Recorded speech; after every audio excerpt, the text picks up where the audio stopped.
Let's be real. Starting, running, and scaling a coaching business can feel exhausting.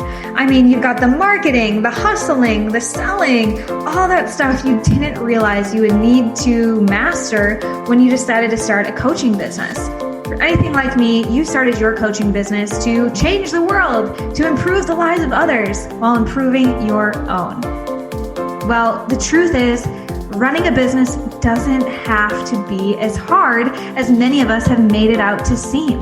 And you don't even have to do all that hustling stuff if you don't want to. You really can get into flow, into your zone of genius, and get back to the work you were sent here to do.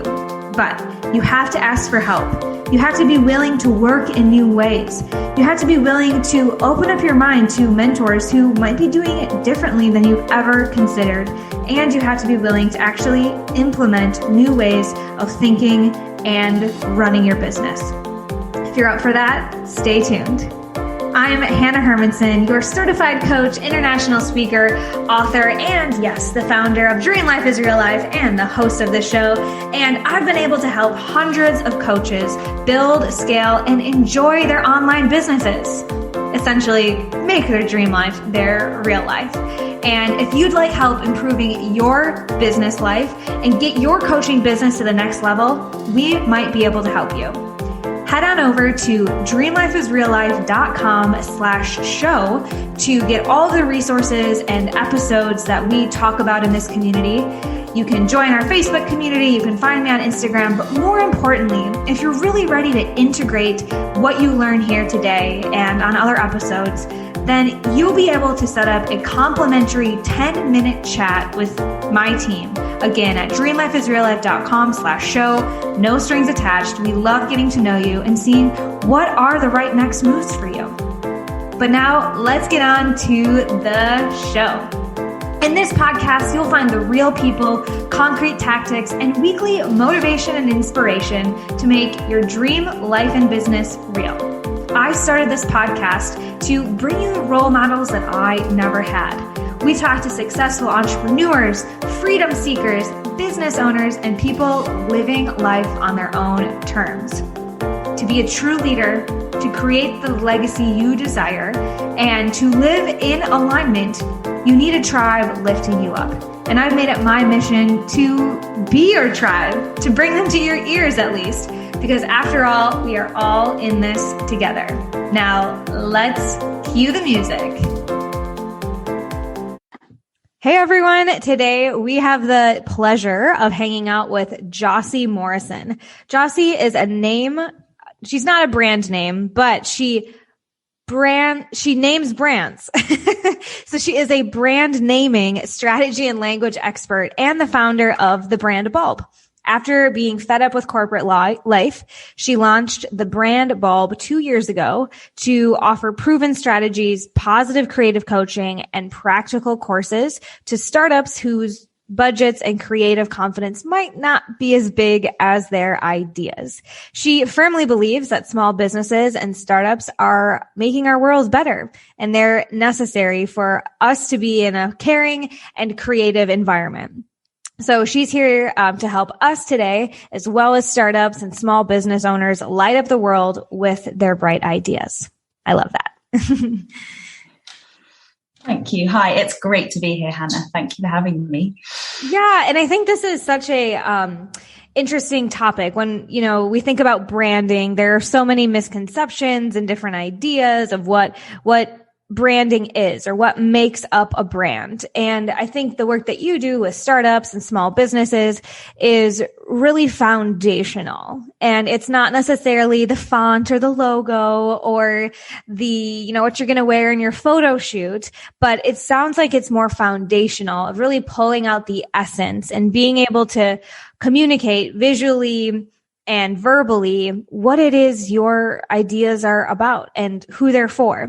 So can we start with just your definition of a brand or branding? I'd love to start there. And thank you. Firstly, I agree with everything you said. A brand is a whole experience of a customer's, of a company. And it's as simple as that. And And people come to me going, I need a brand. Like, okay, well, what do you mean? Oh, I need a logo. Okay, well, that's part of a brand. Oh, I need a name. Well, yeah, that's part of a brand. I need some colors. That's part of a brand. And a brand is everything. So if you think of a brand you love, an example I have used for years is Ben & Jerry's. How can you not love Ben & Jerry's? And the thing about Ben & Jerry's as an example is they use every bit of their brand to build a whole experience, right down to their funky product names and the way that their ingredients and flavors bring together this like playful, fun, creative ethos. Do some of their sustainable promises and their community promises, and right back to their values that started off the company at the beginning. They're a whole brand, or what I like to call a whole brand. And I talk about something called brand glow as what we're all aiming for, whether we're a really big company or a startup with 2 customers or no customers yet. That's cool too. And I talk about brand glow as the way that a company can really help light up someone's life. And now that doesn't mean that I'm lying in bed fantasizing about Ben & Jerry's. Actually, maybe I am. Some days, right?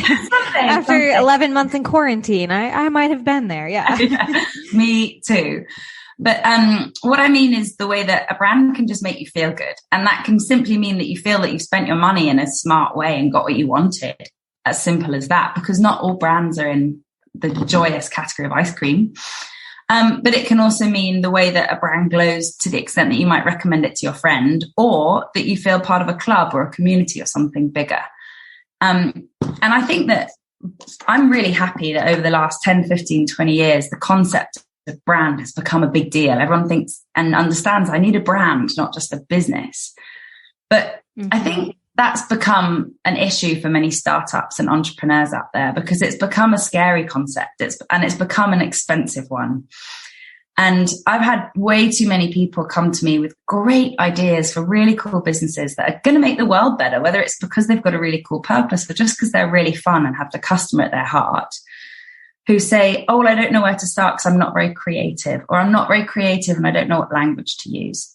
And so when I say, don't worry, a brand is your whole experience. And if you can get those foundations right, which is really clear on who you are and what you're offering, to whom and why, then the whole of the rest of the brand is going to follow. So when you use that phrase, brand foundations, Hannah, I thought, yeah, she totally gets this, which I knew you did anyway. Because as long as it starts with total clarity of what you're doing and why, then a brand follows. And I simply help startups to get super clear on that, so that executing their brand into visuals, into a name, into website copy, into customer experience, whatever it might be, actually becomes really straightforward, because you're articulating an idea that is so clear in your mind that you know what you need to do next. Yeah, it can be really overwhelming. And I talk to a lot of folks starting out who wonder, what do I need? Do I need a website or a logo or a tagline or the right copy to start posting? And I totally agree with you that first step is clarity on the experience that you want people to have. And something you said is so poignant in that it's not about being the most clever or sexy or different or creative, but it really does come back to being the most clear. Be clear, not clever, is feedback I give clients all the time. Like, you're cute, that's witty, but like, dumb it down, make it more clear. Couldn't agree more, because when people know what you're about, what you're offering them and what they're going to get from you, they can say yes or no. And people are going to say yes or no anyway. So you may as well be super clear, so that you're attracting the people that are going to say yes, and that they then attract other people who are going to say yes. And it becomes a virtuous cycle. Yeah. One thing I know that is important to start out, though, is a name or an entity, especially for people who have a dream that's beyond them. Okay. So I would love to know your perspective on naming your company or your brand by your name or by something else. So this is something I was unconscious of when I started my business. So my business is Dream Life is Real Life, but you get coaching with Hannah Hermanson. And I wasn't strategic about it. I can tell you why I decided that, but I would love to know, 5 years ago, what advice would you give Hannah or other people who are thinking about, what do I name my thing? Is it my name or something different? So for people who are having this conundrum, and it's a great question, thank you.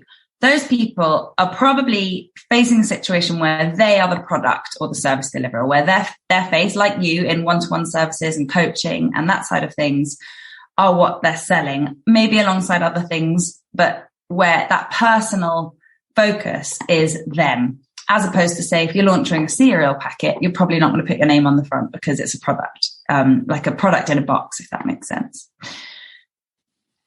It boils down here to two things: clarity and confidence. Clarity is king, as we've just said. And if I always say to people, if you are the product, so if my name's Jossie Morrison, if I am just selling me, if all I was doing was one-to-one coaching, my consultancy, all my time, always, Jossie Morrison should be the name of my company, because that's who people are buying. But then it comes also on to clarity of goals. So maybe I'll start out, someone might be thinking, is it being just about me? But hey, in 3 years' time, 2 years' time, I want to have a team and I want to scale. And ultimately, I want to keep delivering these transformations for people, but I personally might not be doing that so much. So if you're really clear about your goals, that helps too, because if that sort of thing is a goal, you may want to move towards not such a personal name so that things don't seem inauthentic, because it's not clear. And it's also potentially a bit misleading to say, hey, buy me, and then they don't get me. If that's the brand name. So that's another consideration. Mm-hmm. And then confidence comes into it. I've spoken to loads of particularly personal coaches, and actually some sort of people in the like parent and baby coaching and sleep transformation coaches, those sorts of people starting up, who've said, should it be my name or not? I don't think I'm confident enough. I don't want my name on something. It feels uncomfortable. And I always say, well, confidence will come as you get clients and as you grow your business. So if any listeners are out there thinking, oh, I think it should be my name because that is what I'm selling, that is who I'm selling, and that's where the direction of my business is going in the future too, but I don't feel comfortable or I'm not confident, I say, screw confidence and do it, because that's the clear and authentic way to brand. I didn't use my personal name because my future plan is to not just have me, Jossie Morrison, as the face of what I do. And because I wanted to use my company as an example of, and I'm not saying it's a perfect example, but an example of what you can pull together with a brand and brand language and a theme and visuals all together, because that's ultimately what I'm helping people to understand and buy into. Mm-hmm. They're buying into the concept of a brand and how it works across touch points rather than my name. Right. So that was my decision. If you want a few more, pros and cons, personal brand names are really flexible. So if someone's thinking, okay, I know it's going to be all about me, but I want to start in coaching and then I want to do this, that's great, because the same name will cover you. But if you're called, Fitness Coach 101, for example, you're going to really struggle to expand Fitness Coach 101 into other services. So some of those strategic things need to be factored in as well. So in summary, I'd say get really clear on what you're offering and how, get really clear on your goals and how you hope to scale and grow the business and your role in delivering those, and screw confidence, because if you get those things right, then you'll get the confidence naturally. Yeah. Yeah. So good.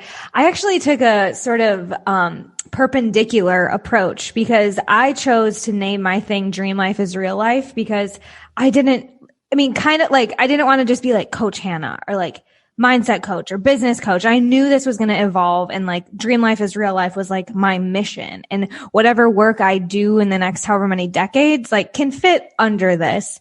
Yeah. And I think what I leaned more on was like the goal. And it wasn't just to be a one woman face all of the time, but definitely thinking about this more as like a movement, as a collective. And so that's why for me personally, like you too, like we chose to go with the brand route instead of the personal name. But in choosing Dream Life is Real Life, and probably for you as well, in choosing the brand bulb, I have had to do more work when it comes to my brand voice and articulating what that means and how I'm connected to it. It's not as clear as just like Hannah Hermanson coaching. So I'd love to dive into this more, the brand voice, because I actually think that nailing your voice is the key for lasting success in whatever you choose to do, because it ultimately translates and creates the know, like, and trust factor of not just being another company putting out copy or whatever. So let's get into it. Let's get into this brand voice, because it's key. So thank you. And I couldn't agree more. A name at the end of the day is just a name, and it really matters. And I love Dream Life is Real Life, by the way, because it's vision oriented. But that's like a positive affirmation every time you say it. So yeah, Dream Life is Real Life. I love it. I think it's such a great name, and it's what helped me find you. So it's an effective one, at least in my experience. But like you say, it's the language around that name that brings a brand to life, accompanied by visuals then ultimately as well. And that's what it is, brand voice. So I have a little mini training to take you through, and would love to chat through and answer any questions as we go.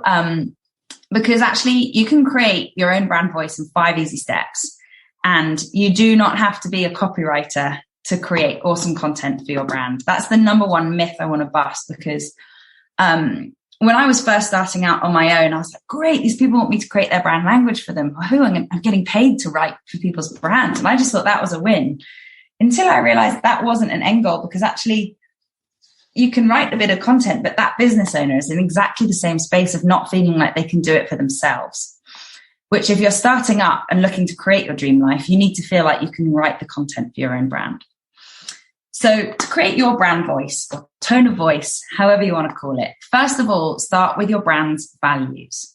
It's all about the values, because this is what defines you as an individual, and it's what will define the decisions that you say yes and no to for your business.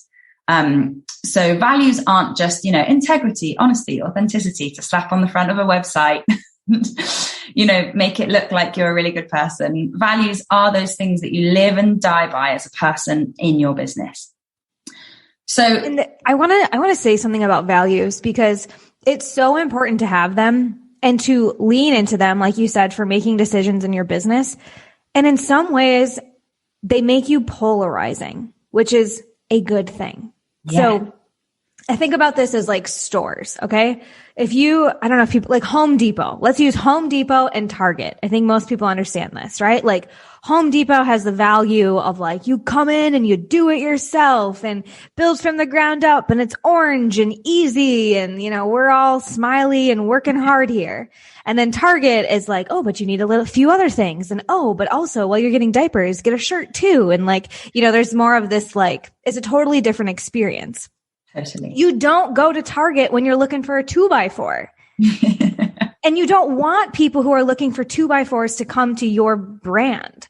And so I often have this conversation with people who are like, well, I have this value of Christianity, or I have this value of spirituality that I don't really want to share in my brand because I know some people don't get it or some people don't like it. Yeah. Well, then those aren't your some people. And I think that what we're talking about of building the know, like, and trust and attracting the right people and having this authentic thing going on, you have to own your values, even if they turn some people away. Because at the end of the day, we don't go to Home Depot for everything. We don't go to Target for everything. You don't want to be the warehouse of every random misfit toy. You want to, lean on those values, own them, know that they won't be agree with every single human on the planet. And that's the point, right? Couldn't agree more. You cannot be all things to all people. It really helps with your brand voice to think of your brand as a person, as a personality. Think of it as a living, breathing, walking human with a sense of style, a hair color, a haircut, a face. Maybe they have a gender, maybe they don't. A tone likes and dislikes. Likes and dislikes. Imagine what their kitchen's like. Imagine how they do their home. Imagine what they call their dog. Doesn't matter. Imagine your brand as a person. And just like us and all people, those people like and don't like other people. And people like and don't like them. And it's, I think, a real act of maturity. And it's really hard to accept that we can't be all things to all people as individuals. So our businesses cannot do the same. And, so much is said about the importance of finding your niche, but that's exactly the same thing that we're talking about here. It's basically saying, find your people And your people will be the ones who love what you do and what you're about, and will talk about you and evangelize on your behalf. Not people who go, oh yeah, okay, you seem kind of cheap, so sure, maybe I'll try it. Because then they'll just find the next person who does the same thing for a bit less. Yes. Find the people that go, yeah, they speak to me. I like their language. I just like them. I feel good about them. Who give that brand glow. So first of all is step one, define your brand's values. And to your point, pick those values, live and die by them, and be brave about them. Not for the sake of it necessarily, but be brave about them. And my top tip here is pick just 3. We all have loads of values or things in our life which we value, but pick 3 which are different and cover different areas. And second top tip here is avoid generic language. So say you know that you want a really fun, playful brand. I've genuinely seen people, or actually big corporate companies, who am I kidding, put as their brand value sense of humor. And you think, well, great, but everyone's got a sense of humor. What type of sense of humor? Are they really sarky? Are they really peppy? Are they really what type of sense of humor? So in writing your values down, just double check that those values can't be interpreted as anything other than exactly what you mean. Can you give some examples of good ones? Yeah. So great examples. I really like the value of thoughtfulness. It's because when I hear a brand or a startup telling me I want to be really thoughtful, that to me takes me straight to a type of customer experience, a type of language, and a personality in that brand. So that tells me that person's going to think, oh, how did you like this product? I actually care about your review versus just trying to sell you the next one. That's a really good example of a really clear word. Caring is another great one. It's because that actually shows, no, I really care that the customer's happy and enjoyed the product and felt good about it, or the service, of course, rather than just sell. And again, the reason why I really like those 2 values as examples for right now is because they require commitment to uphold. You can't say you're a caring person, then walk all over people or don't care or don't listen. Can't say you're a thoughtful person without going the extra mile to show thought, be generous, and put people first. So in thinking about those values, be really clear, make sure they cannot in any way be broken down into different variations of themselves, and make sure that they require commitment to uphold, because if they do, they'll be the ones that are actually most true to who you are. Really good. Cool. So step 2 is use these values to define your brand's personality. So brand personality is a phrase that's used all the time. And again, I think a lot of agencies out there charge a lot of money for a lot of people to go, oh, I need a personality. I need a brand with personality. But again, personality is a generic word. We all have personalities, but we have really different ones. So what I mean by a personality is, if your brand were a person, how would you want your dream customers to talk about them behind your back? So what do you want your people, if you were to overhear your customers in a supermarket queue or on a Zoom call, let's be honest, it's 2021, whatever it is, what would you most dream about them saying behind your back? That's the personality you want to be famous for. And the reason why that's a great acid test is because you're not going to end up being famous for features in your products or services. You're not going to be famous for the bonuses or not that you offer. You're going to be famous for the things which people remember. And that's the transformation you offer, how you did it and how you felt, and the style with which you did it. Because maybe your point of difference is your style and just the way that you connect with people, even if you're offering something similar. Yeah. And I think the most important one, just the way that our ancient brains work, is the feeling, the emotion that you leave people with. So a lot of our clients are just starting out and they think that they need to have this like great service and these sexy modules and this like sleek login thing. And I always remind people that that's not the stuff that's going to get them results or that they're going to remember. In fact, people would appreciate to watch less videos and have to remember less passwords, but feel like they were seen, like they were supported, like they got exactly what they needed. And that doesn't come, again, back to like, that's not about the color of your Facebook group. That's not about it's about how you actually treat people and how they feel. Totally. And that's something that I think you're really, you're saying, but I wanted to call out because people, who is it? The people remember, how you made them feel at the end of the day, way more than anything else. So I couldn't agree more. And thank you for summarizing it so beautifully. So for example, and that again, it goes straight back to your values again. Like what do you really, really value in life, in your business, and what your customers, how you're helping your customers transform in some way, whatever that is. And then, so what does that mean for your personality? So say, for example, that you had that value of thoughtfulness. Okay, well, how are you going to bring that together as a personality? Because a thoughtful personality that's not a personality trait. That's a behavior. That's a value. That's a commitment that they uphold. So could the personality trait there be really generous? Are they a really generous person? Are they super personal and one-to-one? So could that thoughtfulness translate into always using your first name, into, always being all about you, always a follow-up, that personal service? Maybe that suits some sorts of businesses and it won't suit others in terms of how they operate. That caring value that we had. Again, sometimes care doesn't have to look like softly, warm and fuzzy. It can be a choice in how we bring that to life in our personalities. So caring can translate into making people laugh.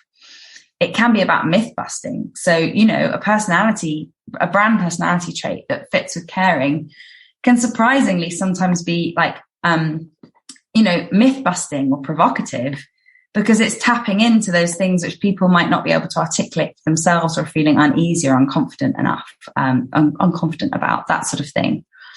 So get your 3 value words and use those to define your brand's personality. And there's quite a bit of work to do between the two, because you're making choices in how you want to articulate those values and bring them to life.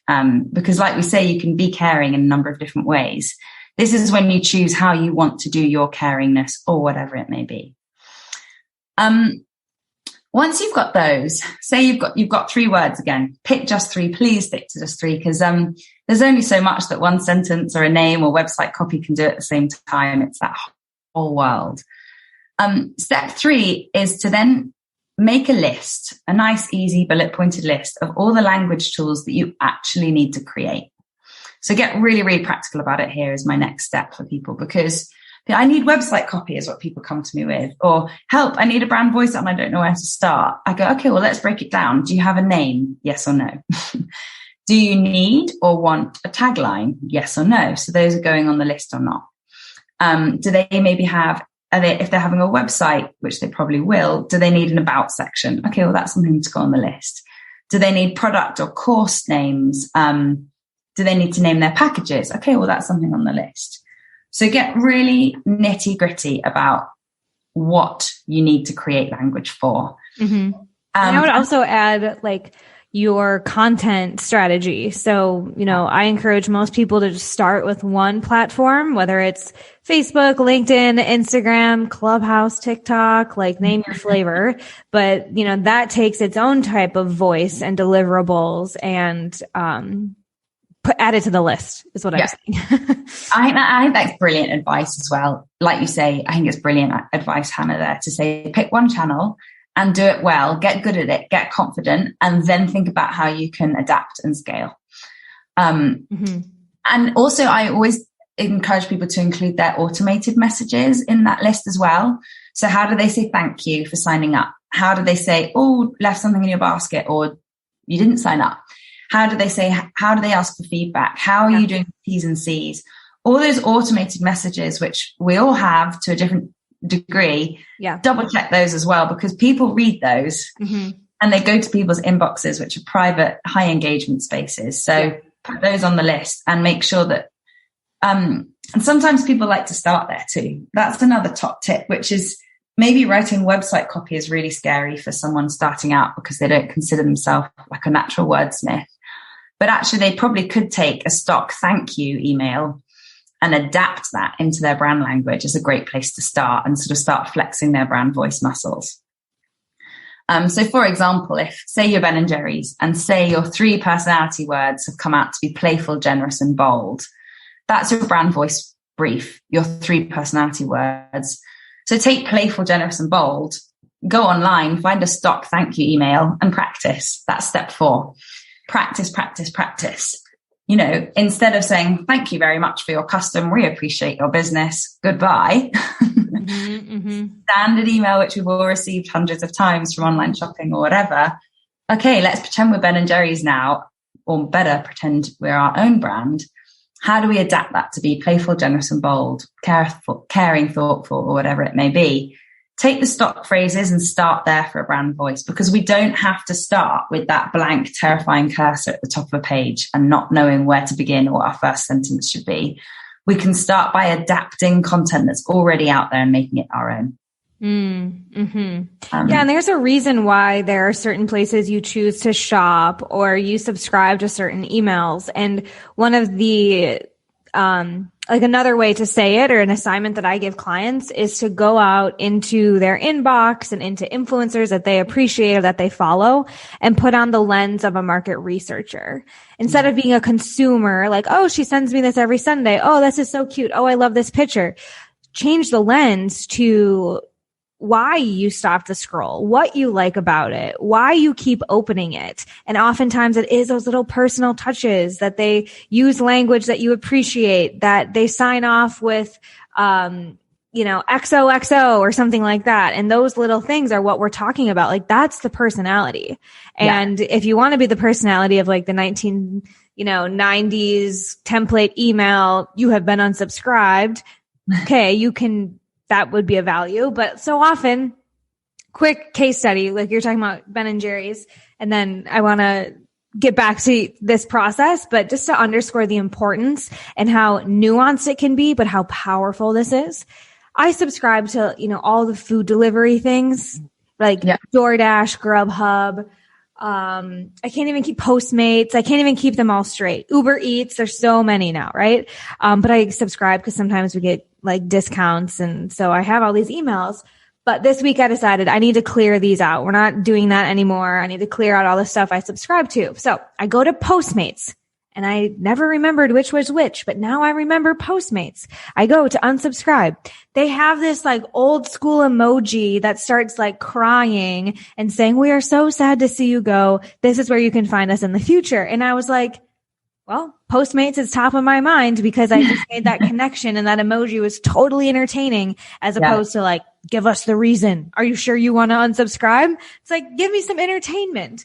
And while you might not want people to unsubscribe, I now have a lasting impression, even in those little interactions, because people are interacting with your brand in many ways when you're asleep, when you're traveling, when you think they are, when you think they're not. And so I love what you're saying, to think about those little opportunities to embody your values online. Couldn't agree more. And it's why it's so important to distill your values and then your personality into 3 words each.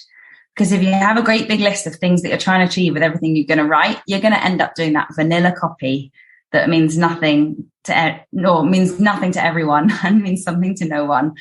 But if you get that really, really core clarity down, then all those little details can suddenly become easy to execute. And you've got the big list to do that. But actually, you've already said my 5th step, Hannah. You've nailed it, which is keep a language folder going of stuff you see and stuff you love as a customer yourself, and stuff you connect with. Because language you connect with, probably, especially if you're a business owner and founder, is probably going to be quite stuff that you're naturally going to be able to write really strongly and may connect with your dream customers really well, especially if you're running a personal brand. And this can be language in any category, in any industry. So I just keep a folder on my desktop and in my drive when I'm out and about, whatever, of adverts I see, sometimes bumper stickers I take a photo of, product names, yes, on ice cream tubs and others, all sorts. I just think, oh, that's a cool thing. Or I like the alliteration there. Or that was a really great way of saying no nasty ingredients that I hadn't seen before, or whatever it was. They can be totally irrelevant to what I personally offer and what I would personally use on a website, but they inspire me when out and about. And then when I have to create content myself, I go into the folder and I just open a few and think, oh yeah, that drew up an idea, or that prompted me there. Inspiration. Yeah. Yeah, and inspiration, I'm a big believer that inspiration gives you confidence as well, because if someone else has written something cool, then you can do it too. Especially if you're really clear on what you're trying to do. Yeah. So that's kind of the mini training. I love that. And I call it a swipe file of just like other things you see, just swipe it, keep it for a uninspired day. And, you can go back.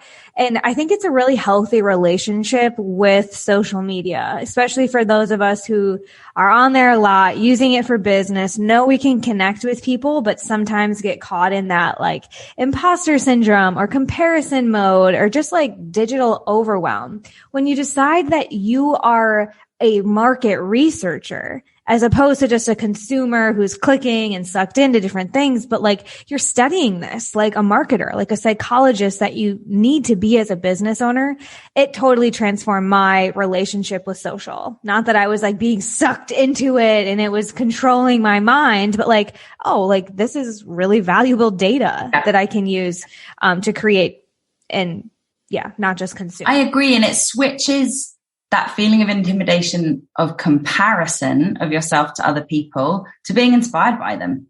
So, and I totally fall victim to that too. And I work in branding and brand voice for a living and naming, but I'll totally look at other people and think, oh, they've done that really well. Or, oh, am I that good? I don't know. And that's where that swipe file, like you say, is so useful, because I go, instead of feeling inferior, I'm going to screen grab this and think, well, that's cool. What's my version of that? Or how can I do that in my way? How can I do that better and different versus thinking, oh, someone's already done it? Because the thing about branding is that